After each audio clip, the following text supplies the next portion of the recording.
Hello genius challenge ఓకేనా answer తెలిస్తే comment చేయండి లేదంటే మరొక ప్రశ్న కోసం సబ్స్క్రైబ్ చేయండి. భారతదేశంలో సమగ్ర పట్టణ విధానం ఇంటిగ్రేటెడ్ అర్బన్ పాలసీ ను స్వీకరించిన మొదటి రాష్ట్రం ఏది? A Kerala, B Karnataka, C Maharashtra, D Tamil Nadu. భారతదేశంలో సమగ్ర పట్టణ విధానం కాంప్రహెన్సివ్ అర్బన్ పాలసీ స్వీకరించిన మొదటి రాష్ట్రం కేరళ. కేరళ రాష్ట్ర మంత్రివర్గం ఫిబ్రవరి 13, 2026న ఈ ముసాయిదా విధానానికి ఆమోదం తెలిపింది. దీనితో ఈ ఘనత సాధించిన తొలి రాష్ట్రంగా నిలిచింది.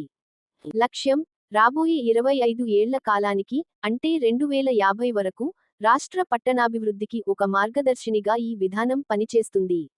విజన్ 2050 నుండి 2050 నాటికి కేరళలో 80% జనాభా పట్టణాల్లోనే ఉంటుందని అంచనా.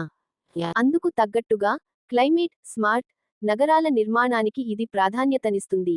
నేపథ్యం: ఈ విధానాన్ని 2023 నుండి 24 రాష్ట్ర బడ్జెట్లో మొదట ప్రకటించారు. ఇందుకోసం జాతీయ, అంతర్జాతీయ నిపుణులతో కూడిన కేరళ అర్బన్ పాలసీ కమిషన్ ను ఏర్పాటు చేశారు.